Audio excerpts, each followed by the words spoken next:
বিসমিল্লাহির রহমানির রহিম নাহমাদুহু ওয়া নুসাল্লি আলা রাসূলিহিল কারীম। আমরা আল্লাহর বরকতময় নামে শুরু করছি। আমরা তার প্রশংসা করি এবং তার মহিমা ঘোষণা করি যেমনটি করা উচিত, এবং আমরা তার সকল সম্মানিত রাসূলদের ওপর শান্তি ও বরকতের জন্য দোয়া করি, যাদের মধ্যে সর্বশেষ ও সর্বশ্রেষ্ঠ হলেন নবী মুহাম্মদ সাল্লাল্লাহু তাআলা আলাইহি ওয়াসাল্লাম। আমরা আপনাদের মালয়েশিয়ার জোহার বাহরু শহর থেকে শুভেচ্ছা জানাচ্ছি, যার সঠিক নাম হওয়া উচিত জোহারুল বাহার বা সাগরের রত্ন, এবং এই শুভেচ্ছার সাথে জানাচ্ছি আসসালামু আলাইকুম ওরহমতুল্লাহি ওবারাকাতুহু। আমরা দোয়া করি যেন এই দিনে জুলকাদা মাসের ১১তম দিনে আমরা যখন ঈদুল আজহার সালাত থেকে মাত্র ১ মাস দূরে, সর্বশক্তিমান আল্লাহ আমাদের ঈদুল আজহা পর্যন্ত বেঁচে থাকার তৌফিক দান করেন। আচ্ছা, আজকের এই সংক্ষিপ্ত আলোচনা আমি এইমাত্র জোহর বাহরুতে কুরআন এবং সময়ের পবিত্র ব্যবস্থা নিয়ে একটি দীর্ঘ বক্তৃতা এবং একটি দীর্ঘ প্রশ্নোত্তর পর্ব শেষ করেছি, এবং এখন সেই অধিবেশন এবং বই স্বাক্ষর পর্ব শেষ হওয়ার পর আমি পাকিস্তানের উপর একটি সংক্ষিপ্ত ভিডিও রেকর্ড করছি। ভারতের আগ্রাসনের প্রতি পাকিস্তানের প্রতিক্রিয়া। ভারতের আগ্রাসনের প্রতি পাকিস্তানের প্রতিক্রিয়া, এটি আজকে আমাদের আলোচনার বিষয়। এবং দুঃখের সাথে আমাদের এটি রেকর্ড করতে হচ্ছে যে পাকিস্তান নবী মোহাম্মদ সাল্লাল্লাহু আলাইহি ওয়াসাল্লামের সুন্নাহ অনুসরণ করে কূটনীতিতে প্রজ্ঞা প্রদর্শনের এক চমৎকার সুযোগ হারিয়েছে,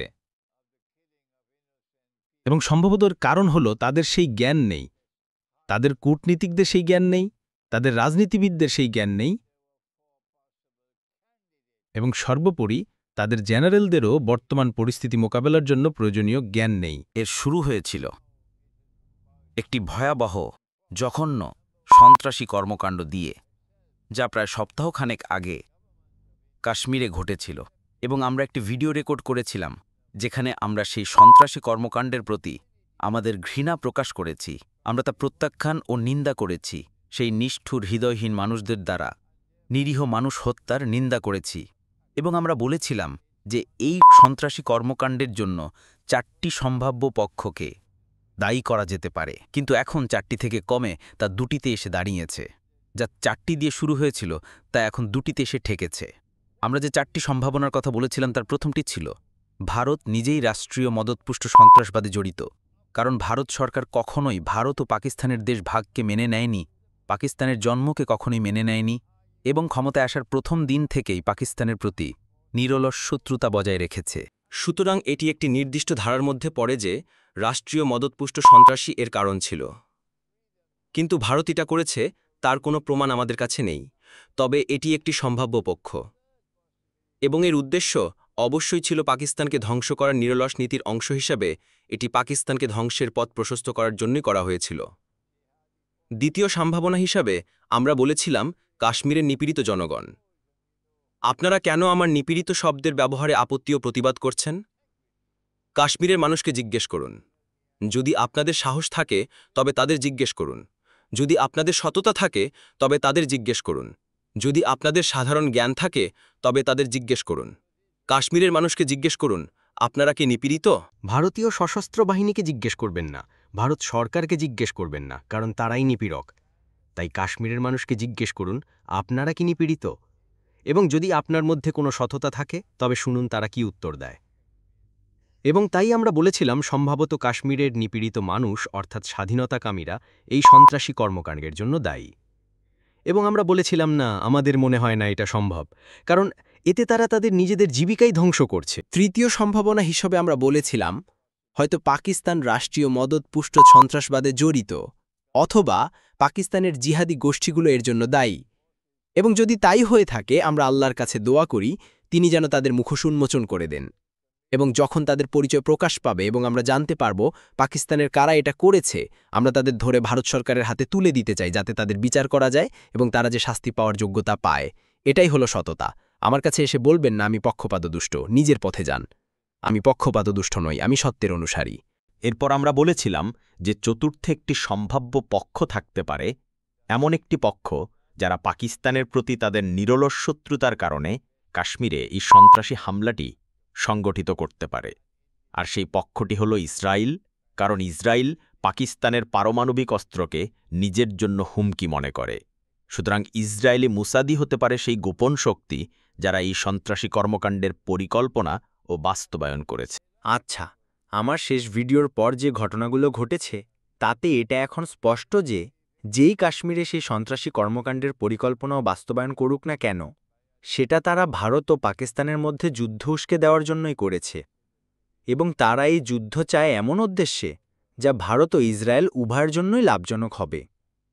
তাই আমি এই সিদ্ধান্তে এসেছি, আপনারা আমার সাথে একমত হন বা না হন, এটাই আমার সিদ্ধান্ত, যে আমি কাশ্মীরি স্বাধীনতাকামীদের দায়ী হওয়ার সম্ভাবনা নাকচ করে দিচ্ছি, এবং আমি পাকিস্তান সরকার বা পাকিস্তানি জিহাদি গোষ্ঠীগুলোর দায়ী হওয়ার সম্ভাবনাও নাকচ করে দিচ্ছি।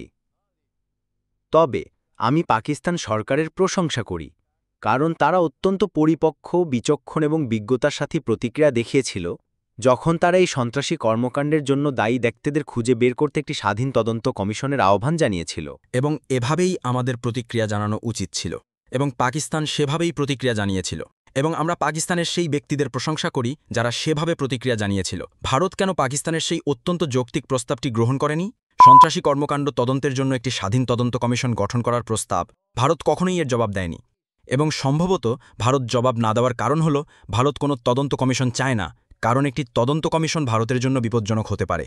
ভারতের এই অস্বীকৃতি থেকে এটাই প্রতীয়মান হয় যে তারা পাকিস্তানের যৌক্তিক প্রস্তাব অর্থাৎ একটি তদন্ত কমিশন গঠনে রাজি নয়। আচ্ছা, ভারত অবশেষে এই সন্ত্রাসী কর্মকাণ্ডের জবাবে পাকিস্তানে হামলা চালিয়েছে। পাকিস্তানে তাদের মতে জিহাদি সন্ত্রাসবাদের কেন্দ্রগুলোতে বেশ কিছু ক্ষেপণাস্ত্র নিক্ষেপ করে হামলা চালিয়েছে। পাকিস্তান কিভাবে প্রতিক্রিয়া দেখিয়েছে? এই ধরনের পরিস্থিতিতে একজন মুসলিমের কিভাবে প্রতিক্রিয়া দেখানো উচিত? পাকিস্তান একটি সুবর্ণ সুযোগ হারিয়েছে, এমন একটি সুযোগ যা হয়তো আর কখনো আসবে না, একটি আশ্চর্যজনক এবং বিজ্ঞ কূটনীতি প্রদর্শনের সুযোগ। পাকিস্তানের যা করা উচিত ছিল, যদি তাদের কাছে কি করতে হবে তার জ্ঞান থাকত, যদি তারা নবী মুহাম্মদ সাল্লাল্লাহু আলাইহি ওয়াসাল্লামের সুন্নাহ সম্পর্কে জানত, তাহলে পাকিস্তানের উচিত ছিল ভারতীয় সশস্ত্র বাহিনীর হামলার জবাবে এই ঘোষণা দেওয়া, এই সমস্যা সমাধানের জন্য যুদ্ধের চেয়ে ভালো কোনো পথ কি আমাদের জন্য নেই? এই সমস্যা সমাধানের জন্য লড়াই এবং সহিংসতার চেয়ে ভালো কোনো পথ কি আমাদের জন্য নেই? আপনাদের সামরিক হামলায় যারা নিহত হয়েছে তাদের আমরা মেনে নিতে প্রস্তুত।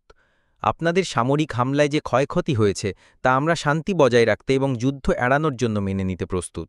এবং আপনাদেরকে জিজ্ঞেস করতে চাই, এর চেয়ে ভালো কোনো পথ কি নেই?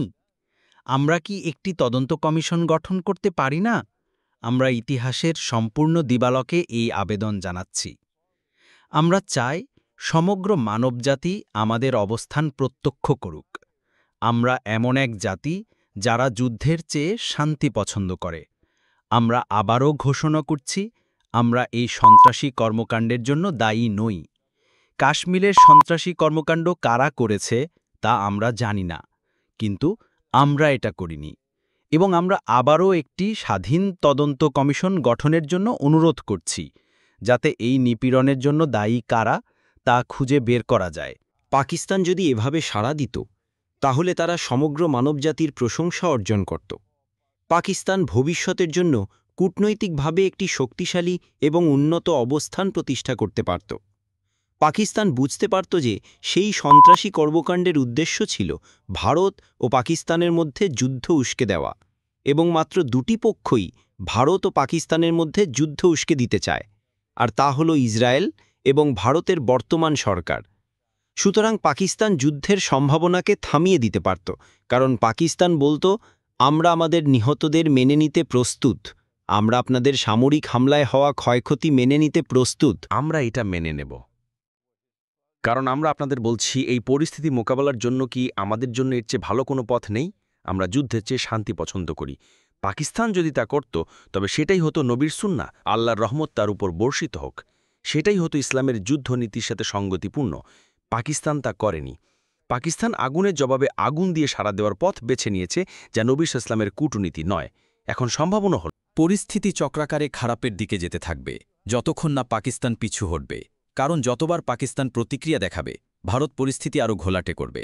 যতবার পাকিস্তান প্রতিক্রিয়া দেখাবে ভারত উত্তেজনা বাড়াবে, কারণ কাশ্মীরের সন্ত্রাসী কর্মকাণ্ডের উদ্দেশ্যই ছিল ভারত ও পাকিস্তানের মধ্যে যুদ্ধ উস্কে দেওয়া।